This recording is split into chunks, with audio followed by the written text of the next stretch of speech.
Hello friends, ਅੱਜ ਆਪਾਂ ਕਰਾਂਗੇ ਐਕਸਰਸਾਈਜ਼ 5.3 ਦਾ ਪਾਰਟ 3। ਤਾਂ 17ਵਾਂ ਸਵਾਲ ਹੈ ਆਪਣੇ ਕੋਲ।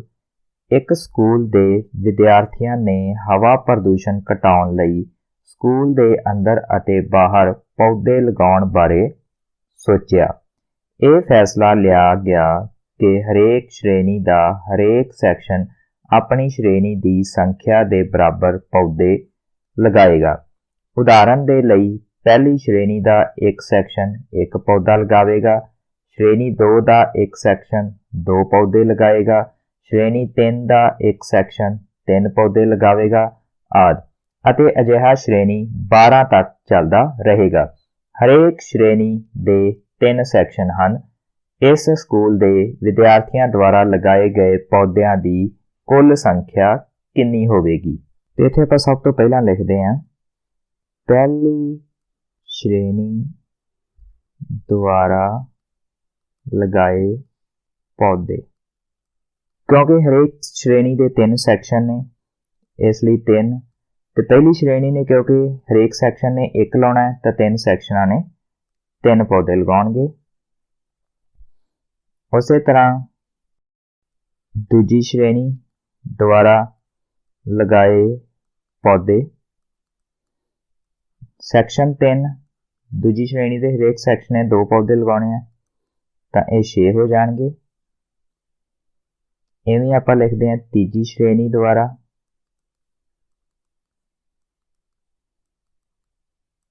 ਤਿੰਨ ਸੈਕਸ਼ਨ 3 ਪੌਦੇ ਤੇ ਇਹ 9 ਹੋ ਜਾਣਗੇ ਐਂਡ ਸੋ ਔਨ, ਯਾਨੀ ਕਿ ਇਸ ਤਰ੍ਹਾਂ ਹੀ ਇਹ ਕ੍ਰਮ ਚੱਲਦਾ ਰਹੇਗਾ। ਜੇ ਆਪਾਂ ਧਿਆਨ ਨਾਲ ਦੇਖੀਏ ਤਾਂ ਇਹ ਇੱਕ AP ਹੈ ਜਿੱਥੇ ਕਿ A3 ਹੈ। D ਜਿਹੜਾ ਹੈਗਾ ਦੂਜੇ ਪਦ ਵਿੱਚੋਂ ਆਪਾਂ ਪਹਿਲਾ ਪਦ ਘਟਾਉਣੇ ਆ ਤਾਂ ਇਹ ਵੀ 3 ਆ ਗਿਆ। N ਇੱਥੇ ਨੰਬਰ ਆਫ ਟਰਮਸ ਕਿਉਂਕਿ 12 ਜਮਾਤਾਂ ਨੇ ਤਾਂ 12 ਆ ਗਿਆ। ਤੇ ਜੋ ਆਪਾਂ ਪਤਾ ਕਰਨਾ ਹੈ ਪੌਦਿਆਂ ਦੀ ਕੁੱਲ ਸੰਖਿਆ, ਯਾਨੀ ਕਿ ਆਪਾਂ SN ਜਾਂ S12 ਪਤਾ ਕਰਨਾ ਹੈ। ਤਾਂ ਆਪਾਂ SN ਦਾ ਫਾਰਮੂਲਾ ਲਿਖਦੇ ਹਾਂ। ਸਭ ਤੋਂ ਪਹਿਲਾਂ ਆਪਾਂ ਨੂੰ ਪਤਾ ਹੈ ਕਿ SN ਬਰਾਬਰ ਹੈ N/2 into 2A plus N-1 into D। ਇੱਥੇ ਕਿਉਂਕਿ N 12 ਹੈ ਤਾਂ S12 ਬਰਾਬਰ 12/2 into 2 A ਦੀ ਜਗ੍ਹਾ 3 plus N ਦੀ ਜਗ੍ਹਾ 12 minus 1 ਤੇ D ਆਪਣਾ ਹੈ 3 ਬ੍ਰੈਕਟ ਬੰਦ। ਹੁਣ ਸਾਰੇ ਨੂੰ ਸੋਲਵ ਕਰਾਂਗੇ। ਸਭ ਤੋਂ ਪਹਿਲਾਂ ਇਹ ਕੱਟੇ ਜਾਣਗੇ 2 × 2 2 × 6 = 12, ਇਹ ਆਪਣੇ ਕੋਲ ਆ ਜਾਊਗਾ 6 ਬ੍ਰੈਕਟ ਦੇ ਵਿੱਚ ਆਊਗਾ 2 × 3 = 6 ਪਲੱਸ 12 ਵਿੱਚੋਂ 1 ਕੱਢਾਂਗੇ ਤਾਂ ਆਪਣੇ ਕੋਲ 11 ਆ ਜਾਣਗੇ। 11 ਨੂੰ 3 ਨਾਲ ਗੁਣਾ ਕਰਾਂਗੇ 11 × 3 = 33 ਤੇ ਬ੍ਰੈਕਟ ਬੰਦ, ਯਾਨੀ ਕਿ ਇਹ ਆਪਣਾ ਆ ਗਿਆ 6 ਬ੍ਰੈਕਟ ਵਿੱਚ ਆ ਗਿਆ 33 ਤੇ 6 39 ਤੇ 6 ਨੂੰ ਆਪਾਂ 39 ਨਾਲ ਗੁਣਾ ਕਰਦੇ ਹਾਂ ਤੇ ਆਪਣੇ ਕੋਲ ਆ ਗਿਆ 234 ਤੇ ਇਹੀ ਆਪਣਾ ਉੱਤਰ ਆ ਗਿਆ, ਯਾਨੀ ਕਿ 234 ਕੁੱਲ ਪੌਦੇ ਸੀਗੇ ਉਹ ਲਗਾਏ ਗਏ। ਅਗਲਾ ਸਵਾਲ ਹੈ ਆਪਣੇ ਕੋਲ, ਕੇਂਦਰ ਤੋਂ ਸ਼ੁਰੂ ਕਰਦੇ ਹੋਏ ਵਾਰੀ-ਵਾਰੀ ਨਾਲ A ਅਤੇ B ਨੂੰ ਕੇਂਦਰ ਮੰਨਦੇ ਹੋਏ ਅਰਧ ਵਿਆਸ 0.5 ਸੈਂਟੀਮੀਟਰ 1.0 ਸੈਂਟੀਮੀਟਰ 1.5 ਸੈਂਟੀਮੀਟਰ 2 ਸੈਂਟੀਮੀਟਰ ਵਾਲੇ ਲਗਾਤਾਰ ਅਰਧ ਚੱਕਰਾਂ ਨੂੰ ਖਿੱਚ ਕੇ ਇੱਕ ਕੁੰਡਲਦਾਰ ਬਣਾਇਆ ਗਿਆ ਹੈ। ਕੁੰਡਲਦਾਰ ਮਤਲਬ ਇੱਕ ਤਰ੍ਹਾਂ ਦਾ ਸਪਰਿੰਗ, ਜਿਵੇਂ ਕਿ ਚਿੱਤਰ ਵਿੱਚ ਦਿਖਾਇਆ ਗਿਆ ਹੈ। 13 ਲਗਾਤਾਰ ਅਰਧ ਚੱਕਰਾਂ ਤੋਂ ਬਣੇ ਇਸ ਕੁੰਡਲਦਾਰ ਦੀ ਕੁੱਲ ਲੰਬਾਈ ਕੀ ਹੈ? ਦੇਖੋ ਕੁੰਡਲਦਾਰ ਇਸ ਤਰ੍ਹਾਂ ਦਾ ਇੱਕ ਸਪਰਿੰਗ ਬਣਿਆ ਹੋਇਆ ਹੈ। ਪਹਿਲਾਂ ਇੱਕ A ਅਰਧ ਚੱਕਰ, ਸਭ ਤੋਂ ਪਹਿਲਾਂ ਜਿਹੜਾ ਹੈਗਾ ਇਹ 0.5 ਸੈਂਟੀਮੀਟਰ, ਉਦੋਂ A ਨੂੰ ਅਰਧ ਸੈਂਟਰ ਮੰਨਿਆ ਹੋਇਆ ਹੈ। ਦੂਜੀ ਵਾਰੀ B ਨੂੰ ਕੇਂਦਰ ਮੰਨ ਕੇ ਇਧਰੋਂ A ਅਰਧ ਚੱਕਰ ਲੱਗਾ ਹੋਇਆ ਹੈ, ਇਹਦੇ ਵਿੱਚ 1 ਸੈਂਟੀਮੀਟਰ ਇਹਦਾ ਅਰਧ ਵਿਆਸ ਸੀ। ਫਿਰ ਦੁਬਾਰਾ ਫਿਰ A ਨੂੰ ਕੇਂਦਰ ਮੰਨਦੇ ਹੋਏ ਇਹ ਜਿਹੜਾ ਆਪਣਾ L3 ਇਹ ਚੱਕਰ ਅਰਧ ਚੱਕਰ ਲਾਇਆ ਹੋਇਆ ਤੇ ਇਸ ਤਰ੍ਹਾਂ ਹੀ ਵਾਰੋ ਵਾਰੀ A ਤੇ B ਨੂੰ ਜਿਹੜਾ ਕੇਂਦਰ ਮੰਨਦੇ ਹੋਏ 13 ਚੱਕਰ ਖਿੱਚੇ ਗਏ ਆ, ਯਾਨੀ ਕਿ ਇਸ ਤਰ੍ਹਾਂ ਦਾ ਇੱਕ ਸਪਰਿੰਗ ਬਣਾਇਆ ਹੋਇਆ ਹੈ। ਤੇ ਆਪਾਂ ਇਸ ਸਪਰਿੰਗ ਦੀ ਜਿਹੜੀ ਹੈਗੀ ਕੁੱਲ ਲੰਬਾਈ ਪਤਾ ਕਰਨੀ ਵੀ ਇਹ ਕੁੱਲ ਕਿੰਨਾ ਲੰਬਾ ਬਣ ਗਿਆ। ਸਭ ਤੋਂ ਪਹਿਲਾਂ ਆਪਾਂ ਲਿਖਦੇ ਹਾਂ ਅਰਧ ਚੱਕਰਾਂ ਦੇ ਅਰਧ ਵਿਆਸ ਜਿਹੜੇ ਆਪਾਂ ਨੂੰ ਦਿੱਤੇ ਹੋਏ 0.5 centimetre, 1.0 centimetre, 1.5 centimetre, 2.0 centimetre and so on, ਇਸ ਤਰ੍ਹਾਂ ਲਗਾਤਾਰ 13 ਚੱਕਰਾਂ ਤੱਕ। ਪਹਿਲੇ ਅਰਧ ਚੱਕਰ ਦੀ ਲੰਬਾਈ ਦਾ ਮਤਲਬ ਹੁੰਦਾ ਹੈ ਕਿ ਪਰਿਮਾਪ, ਕਿਉਂਕਿ ਇਹ ਅੱਧਾ ਚੱਕਰ ਹੈ ਤਾਂ 1/2 ਬ੍ਰੈਕਟ ਵਿੱਚ ਚੱਕਰ ਦਾ ਪਰਿਮਾਪ।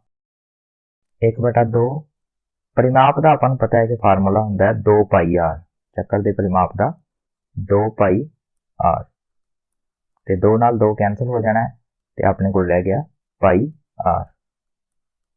ਇਹ ਫਾਰਮੂਲਾ ਆਪਾਂ ਸਾਰੇ ਚੱਕਰਾਂ ਦਾ ਜਿਹੜਾ ਹੈਗਾ ਉਹਨਾਂ ਦੀ ਲੰਬਾਈ ਪਤਾ ਕਰਨ 'ਚ ਵਰਤਾਂਗੇ। ਤਾਂ ਪਹਿਲੇ ਚੱਕਰ ਵਿੱਚ ਆਪਣੇ ਕੋਲ r ਹੈ 0.5, ਯਾਨੀ ਕਿ ਪਹਿਲੇ ਚੱਕਰ ਦੀ ਲੰਬਾਈ ਆਪਾਂ ਲਿਖਾਂਗੇ 0.5 ਪਾਈ ਸੈਂਟੀਮੀਟਰ। ਇੱਥੇ ਆਪਾਂ ਸਾਰੇ ਪਾਈ ਹੀ ਰਹਿਣ ਦੇਵਾਂਗੇ, ਅਖੀਰ ਤੇ ਜਾ ਕੇ ਜਿਹੜੀ ਪਾਈ ਦੀ ਵੈਲਿਊ ਹੈਗੀ ਜੋ ਆਪਾਂ ਉਹਨਾਂ ਨੂੰ ਕਹੀ ਹੋਈ ਹੈ ਕਿ ਪਾਈ ਬਰਾਬਰ 22/7, ਉਹ ਆਪਾਂ ਅਖੀਰ ਤੇ ਜਾ ਕੇ ਲਵਾਂਗੇ। ਉਸੇ ਤਰ੍ਹਾਂ ਦੂਜੇ ਚੱਕਰ ਦੀ ਆਪਾਂ ਲੰਬਾਈ ਲਿਖਦੇ ਹਾਂ। ਦੂਜੇ ਅਰਧ ਚੱਕਰ ਦੀ ਲੰਬਾਈ ਬਰਾਬਰ, ਪਹਿਲੇ ਦਾ 0.5 ਅਰਧ ਵਿਆਸ ਸੀ ਤਾਂ 0.5 ਪਾਈ ਆ ਗਿਆ, ਦੂਜੇ ਦਾ 1.0 ਅਰਧ ਵਿਆਸ ਹੈ ਤਾਂ ਉਹਦਾ 1.0 ਪਾਈ ਆ ਜਾਏਗਾ, ਜਾਂ 1 ਪਾਈ ਵੀ ਆਪਾਂ ਲਿਖ ਸਕਦੇ ਹਾਂ। ਸਿਮਿਲਰਲੀ ਤੀਜੇ ਅਰਧ ਚੱਕਰ ਦੀ ਲੰਬਾਈ ਇਹ ਸੀ 1.5 ਸੈਂਟੀਮੀਟਰ ਤਾਂ 1.5 ਐਂਡ ਸੋ ਔਨ, ਮਤਲਬ ਇਸ ਤਰ੍ਹਾਂ ਹੀ ਅੱਗੇ ਚੱਲਦਾ ਰਹੇ। ਹੁਣ ਜੇ ਆਪਾਂ ਧਿਆਨ ਨਾਲ ਦੇਖੀਏ ਤਾਂ 0.5 ਪਾਈ, 1.0 ਪਾਈ ਤੇ 1.5 ਪਾਈ, ਇਹ ਜੋ AP ਬਣਾ ਰਹੀ ਹਨ, ਇਹ AP ਹੈ। ਇੱਥੇ A ਬਰਾਬਰ ਹੈ ਆਪਣੇ ਕੋਲ 0.5 ਪਾਈ, D ਜਿਹੜਾ ਹੈਗਾ D ਆਪਾਂ ਦੂਜੇ ਪਦ ਵਿੱਚੋਂ ਪਹਿਲਾ ਪਦ ਘਟਾ ਲਵਾਂਗੇ, 1.0 ਪਾਈ ਮਾਈਨਸ 0.5 ਪਾਈ, ਤਾਂ ਪਾਈ ਆਪਾਂ ਇਹਨਾਂ ਵਿੱਚੋਂ ਕਾਮਨ ਕੱਢਦੇ ਹਾਂ। ਪਾਈ ਕਾਮਨ ਕੱਢੀ ਤਾਂ ਬ੍ਰੈਕਟ ਵਿੱਚ ਆਪਣੇ ਕੋਲ ਰਹਿ ਜੂ 1.0 ਮਾਈਨਸ 0.5, 1.0 ਵਿੱਚੋਂ 0.5 ਕੱਢੇ ਤਾਂ ਆਪਣੇ ਕੋਲ 0.5 ਹੀ ਰਹਿ ਜਾਣਗੇ, ਯਾਨੀ ਕਿ 0.5 ਪਾਈ। ਇਹ ਆਪਣਾ D ਆ ਗਿਆ। ਤੇ N ਆਪਾਂ ਨੂੰ ਪਤਾ ਹੈ ਜਿੰਨੇ ਅਰਧ ਚੱਕਰ 13, ਤੇ ਕਿਉਂਕਿ ਆਪਾਂ ਸਾਰੇ ਅਰਧ ਚੱਕਰਾਂ ਦਾ ਜੋ ਇਹ ਪਰਿਮਾਪ ਹੈਗਾ ਇਹਨਾਂ ਦਾ ਜੋੜ ਪਤਾ ਕਰਨਾ ਹੈ, ਯਾਨੀ ਕਿ ਆਪਾਂ ਪਤਾ ਕਰਨਾ ਹੈ SN। ਤਾਂ ਸਭ ਤੋਂ ਪਹਿਲਾਂ ਆਪਾਂ SN ਦਾ ਫਾਰਮੂਲਾ ਲਿਖਦੇ ਹਾਂ। SN ਆਪਾਂ ਨੂੰ ਪਤਾ ਹੈ ਕਿ n/2 into 2a plus n minus 1 into D ਹੁੰਦਾ ਹੈ। ਕਿਉਂਕਿ ਇੱਥੇ ਆਪਣੇ ਕੋਲ n 13 ਹੈ ਤਾਂ S13 ਬਰਾਬਰ ਆ ਜੂ ਆਪਣੇ ਕੋਲ 13/2 into 2, ਇਹ ਹੈ ਆਪਣੇ ਕੋਲ 0.5 ਪਾਈ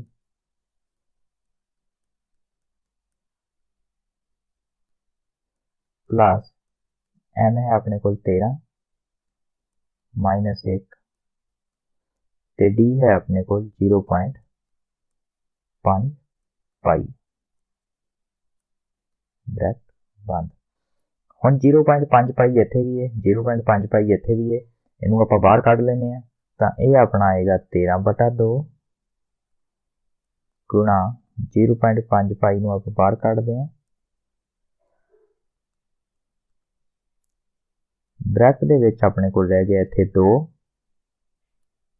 ਪਲੱਸ 13 ਚੋਂ 1 ਕੱਢੇ 12, ਇਹ ਅੱਗੇ ਆਪਣੇ ਕੋਲ ਆਏਗਾ 13/2 ਗੁਣਾ 0.5 ਨੂੰ ਆਪਾਂ 5/10 ਲਿਖ ਸਕਦੇ ਹਾਂ, ਪਾਈ ਨੂੰ 22/7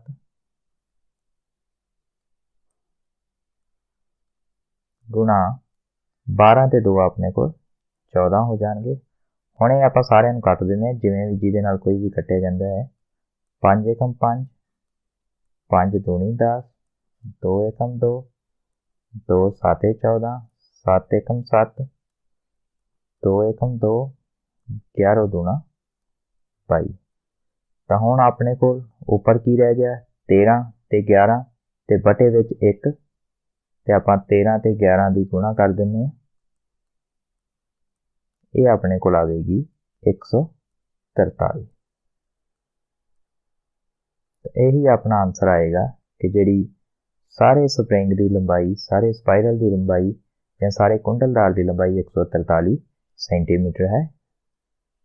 ਅਗਲਾ ਸਵਾਲ ਹੈ ਆਪਣੇ ਕੋਲ 200 ਮੋਟੀਆਂ ਲੱਕੜਾਂ ਦੀ ਢੇਰੀ ਨੂੰ ਇਸ ਤਰ੍ਹਾਂ ਰੱਖਿਆ ਜਾਂਦਾ ਹੈ ਕਿ ਸਭ ਤੋਂ ਹੇਠਾਂ ਵਾਲੀ ਕਤਾਰ ਵਿੱਚ 20 ਮੋਟੀਆਂ ਲੱਕੜਾਂ, ਉਸ ਤੋਂ ਅਗਲੀ ਕਤਾਰ ਵਿੱਚ 19 ਮੋਟੀਆਂ ਲੱਕੜਾਂ, ਉਸ ਤੋਂ ਅਗਲੀ ਕਤਾਰ ਵਿੱਚ 18 ਮੋਟੀਆਂ ਲੱਕੜਾਂ ਆਦਿ। ਦੇਖੋ ਚਿੱਤਰ। ਇਹ ਮੋਟੀਆਂ ਲੱਕੜਾਂ ਕਿੰਨੀਆਂ ਕਤਾਰਾਂ ਵਿੱਚ ਰੱਖੀਆਂ ਗਈਆਂ ਹਨ ਅਤੇ ਸਭ ਤੋਂ ਉੱਪਰਲੀ ਕਤਾਰ ਵਿੱਚ ਕਿੰਨੀਆਂ ਮੋਟੀਆਂ ਲੱਕੜਾਂ ਹਨ। ਤਾਂ ਇਹ ਦੇਖੋ ਚਿੱਤਰ ਵਿੱਚ ਉਹ ਕਹਿੰਦੇ ਵੀ ਸਭ ਤੋਂ ਪਹਿਲੀ ਲਾਈਨ ਜੋ ਨੀਚੇ ਵਾਲੀ ਲਾਈਨ ਹੈਗੀ ਉਹਦੇ ਵਿੱਚ 20 ਲੱਕੜਾਂ, ਉਦੋਂ ਉੱਪਰ ਵਾਲੀ 'ਚ 19, ਉਦੋਂ ਉੱਪਰ 18 ਐਂਡ ਸੋ ਔਨ। ਇਸ ਤਰ੍ਹਾਂ ਸਾਰੀਆਂ ਲੱਕੜਾਂ ਜੋੜਦੇ ਹੋਏ 200 ਲੱਕੜਾਂ ਜੋੜੀਆਂ ਹੋਈਆਂ ਤੇ ਆਪਾਂ ਇਹ ਲਾਈਨਾਂ ਯਾਨੀ ਕਿ ਕਿੰਨੀਆਂ ਉੱਚੀਆਂ ਤੱਕ ਕਿੰਨੀਆਂ ਇਹ ਲਾਈਨਾਂ ਬਣੀਆਂ ਹੋਈਆਂ ਉਹਨਾਂ ਦੀ ਆਪਾਂ ਗਿਣਤੀ ਦੱਸਣੀ ਹੈ। ਤਾਂ ਇੱਥੇ ਜੇ ਆਪਾਂ ਧਿਆਨ ਨਾਲ ਦੇਖੀਏ ਤਾਂ ਇਹ ਇੱਕ AP ਬਣ ਜਾਂਦੀ ਹੈ ਜਿਹਦੇ ਵਿੱਚ ਪਹਿਲਾਂ 20 ਸੀ, ਫਿਰ 19, ਫਿਰ 18, ਫਿਰ 17 ਐਂਡ ਸੋ ਔਨ। ਤਾਂ ਹੱਲ ਵਿੱਚ ਆਪਾਂ ਲਿਖਦੇ ਹਾਂ ਇਹ ਇੱਕ AP ਹੈ ਜਿੱਥੇ A ਬਰਾਬਰ ਹੈ ਆਪਣੇ ਕੋਲ 20 ਤੇ D ਜੋ ਹੈ ਕਿਉਂਕਿ ਇੱਕ ਘਟ ਰਿਹਾ -1। ਸਾਰੀਆਂ ਟੋਟਲ ਲੱਕੜਾਂ ਆਪਾਂ 200 ਦਿੱਤੀਆਂ ਹੋਈਆਂ ਯਾਨੀ ਕਿ SN ਆਪਣੇ ਕੋਲ 200 ਹੈ ਤੇ ਜੋ ਆਪਾਂ ਪਤਾ ਕਰਨੇ ਆ ਨੰਬਰ ਆਫ ਟਰਮਸ ਲਾਈਨਾਂ N ਪਤਾ ਕਰਨਾ ਹੈ। ਤਾਂ ਆਪਾਂ ਨੂੰ ਪਤਾ ਹੈ ਕਿ SN ਜੋ ਹੁੰਦਾ ਹੈ SN ਬਰਾਬਰ N/2 into 2A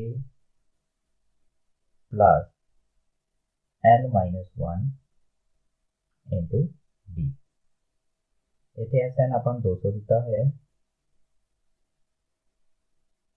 N ਆਪਾਂ ਪਤਾ ਕਰਨਾ ਹੈ ਇਸ ਤਰ੍ਹਾਂ ਹੀ ਲਿਖ ਲਵਾਂਗੇ into 2 A ਹੈ ਆਪਣੇ ਕੋਲ 20 plus N-1 ਇਸ ਤਰ੍ਹਾਂ ਹੀ ਲਿਖਿਆ ਰਹਿਣ ਦਿਆਂਗੇ ਤੇ D ਹੈ ਆਪਣੇ ਕੋਲ -1 ਬ੍ਰੈਕਟ 1। ਹੁਣ ਸਭ ਤੋਂ ਪਹਿਲਾਂ ਆਪਾਂ ਇਹ ਬ੍ਰੈਕਟ ਨੂੰ ਹੱਲ ਕਰਦੇ ਹਾਂ। ਅੱਗੇ ਆਪਣੇ ਕੋਲ ਆਏਗਾ 200 ਬਰਾਬਰ N/2 2 ਨੂੰ 20 ਨਾਲ ਗੁਣਾ ਕਰਦੇ ਹਾਂ ਤਾਂ 2 ਦੂਣੀ 4 40 ਆ ਗਿਆ।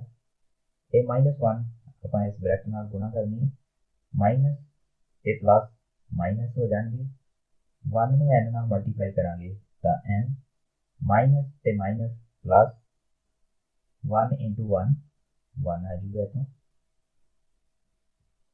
ਅੱਗੇ ਆਪਣੇ ਕੋਲ ਇਹ ਆਏਗਾ 200 ਤੇ ਬਟੇ ਜੋ 2 ਪਿਆ ਹੈਗਾ ਆਪਾਂ ਉੱਪਰ ਲੈ ਜਾਵਾਂਗੇ, ਗੁਣਾ 'ਚ ਆ ਜਾਏਗਾ ਇਹ ਆਪਣੇ ਕੋਲ 200 ਗੁਣਾ 2 ਬਰਾਬਰ ਇੱਧਰ ਆਪਣੇ ਕੋਲ ਰਹਿ ਗਿਆ N ਬ੍ਰੈਕਟ ਵਿੱਚ 40 plus 1 41 minus N।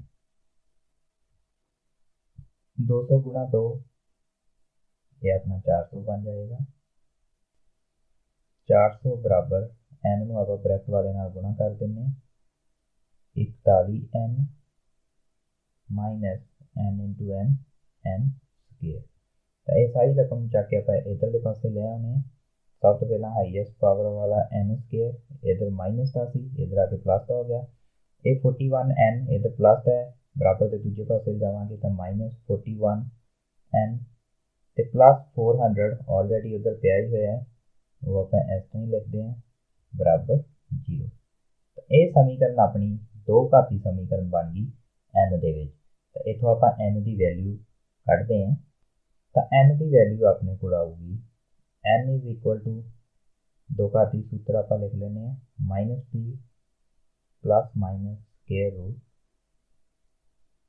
P square minus 4 A C होंगे, इतने आप ए डैश लिखांगे क्योंकि ए आप पहला पद ए पी का मान चुके हैं, तो बटे विच 2 ए डैश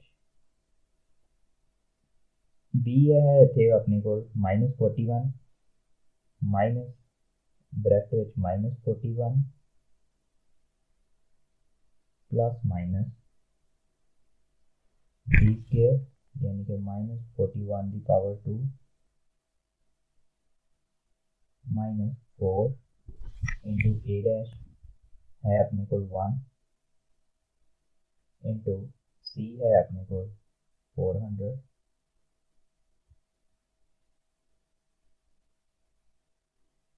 डिवाइड बाय अपने को आज 2 इंटू ए डैश है 1 माइनस माइनस प्लस पे हो जाएंगे, प्लस का 41 प्लस माइनस के रूट ये अपना आएगा 1681 प्लस का हो जाएगा क्योंकि माइनस की पावर 2 प्लस होंगी है, तो इतों अपना आ जाएगा माइनस 4 इंटू 1 4 तो 4 में 400 मल्टीप्लाई करा 1600 यानी कि 1600 तो बटे विच अपना 2 आएगा। अगे अपना आएगा 41 प्लस माइनस 1681 विच 1600 घटावांगे तो 81 रह जाएगा बटे विच 2। अगे अपना आएगा 41 प्लस माइनस 81 का वर्गमूल करांगे तो 9 बटे विच अपने 2। तो इनू इस तरह आप प्लस का 9 लै लें, एक बार माइनस का, तो एन दी 2 वैल्यूज अपने को आउणगियां 41 प्लस 9 बटा 2 या एन बराबर अपने को आऊगा 41 माइनस 9 बटा 2। 41 प्लस 9 तो हो गया 50 बटा 2, ये कटे जाएंगे 2 एकम 2 25 दूना 50 यानी कि एन की वैल्यू 25 आ गई। या इतने अपना आएगा 41 9 घटाए तो 32 बटा 2, ये कट के इतों अपनी एन की वैल्यू 16 आ गई। तो एन की वैल्यू या तो 25 हो सकती है या 16। ਤੇ ਨਾਲ ਹੀ ਉਹਨਾਂ ਨੇ ਪੁੱਛਿਆ ਕਿ ਸਭ ਤੋਂ ਉੱਪਰਲੀ ਕਤਾਰ ਵਿੱਚ ਕਿੰਨੀਆਂ ਮੋਟੀਆਂ ਲੱਕੜਾਂ ਹੋਣਗੀਆਂ। ਸਭ ਤੋਂ ਉੱਪਰਲੀ ਕਤਾਰ ਵਿੱਚ मतलब nth टर्म ਤਾਂ an ਆਪਾਂ ਪਤਾ ਕਰਨੀ ਹੈ। ਤਾਂ an ਆਪਾਂ ਨੂੰ ਪਤਾ ਹੈ ਕਿ ਇਹ ਹੁੰਦੀ ਹੈ a plus n minus 1 into t।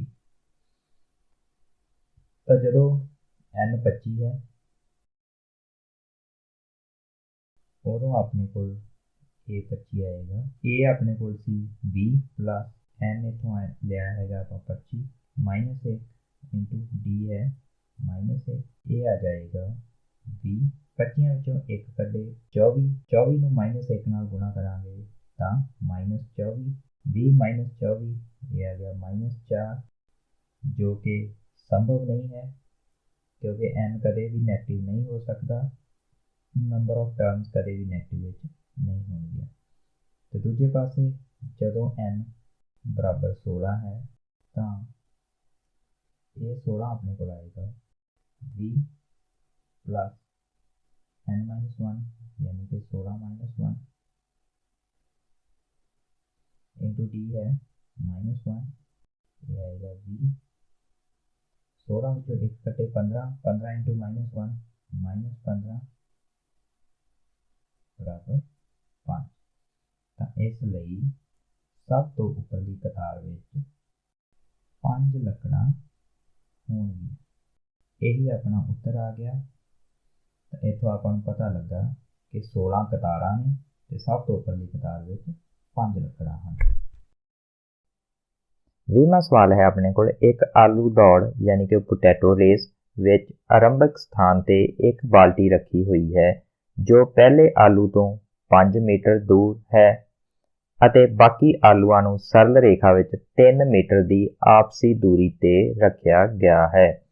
ਇਸ ਰੇਖਾ ਉੱਤੇ 10 ਆਲੂ ਰੱਖੇ ਗਏ ਹਨ। ਦੇਖੋ ਚਿੱਤਰ। ਹਰੇਕ ਪ੍ਰਤੀਯੋਗੀ ਬਾਲਟੀ ਤੋਂ ਚੱਲਣਾ ਸ਼ੁਰੂ ਕਰਦੀ ਹੈ।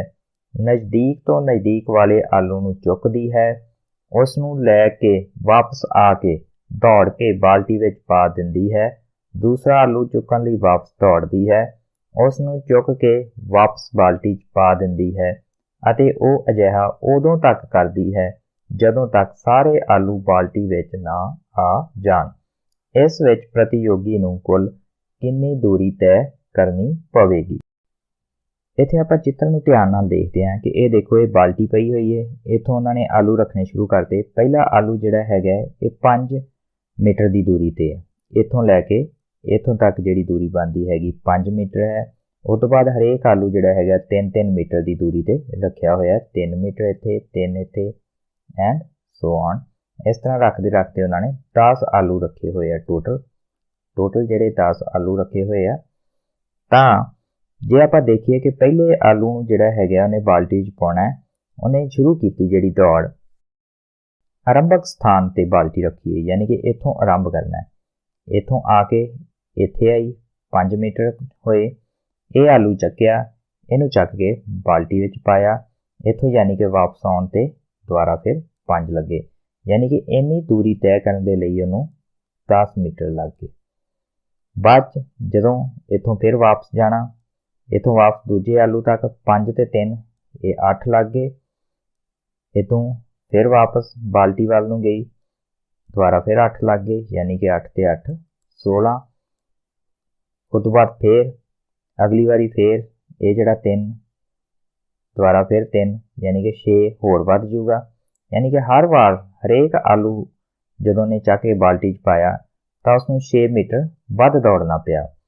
ਤਾਂ ਇੱਥੇ ਆਪਾਂ ਲਿਖਦੇ ਹਾਂ, ਤਾਂ ਇੱਥੇ ਪਹਿਲੇ ਆਲੂ ਲਈ ਦੂਰੀ ਤੈਅ ਕਰਨੀ ਪਊਗੀ ਉਹਨੂੰ 5 ਤੇ 5 10 ਮੀਟਰ।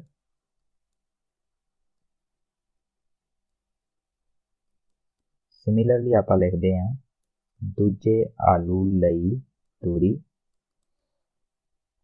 5 ਤੇ 3 8, ਇੱਕ ਪਾਸੇ ਦੀ 8 ਤੇ 8 16 ਮੀਟਰ। ਇਵੇਂ ਤੀਜੇ ਆਲੂ ਲਈ ਦੂਰੀ, ਤੀਜੇ ਆਲੂ ਲਈ 5 3 8 ਤੇ 3 11, 11 ਇੱਕ ਪਾਸੇ ਨੂੰ ਤੇ 11 ਹੀ ਦੂਜੇ ਪਾਸੇ ਨੂੰ, 11 ਤੇ 11 22 ਮੀਟਰ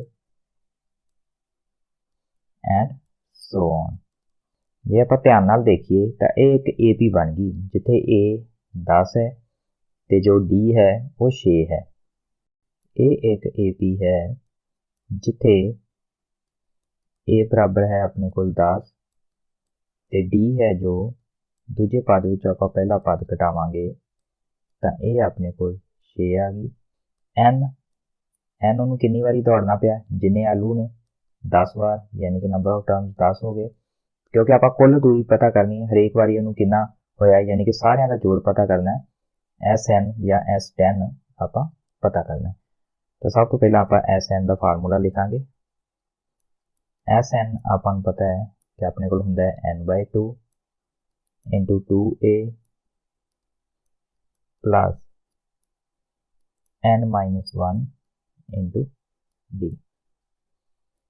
ਹੁਣ ਇੱਥੇ N ਆਪਣੇ ਕੋਲ 10 ਹੈ ਤਾਂ S10 ਬਰਾਬਰ 10/2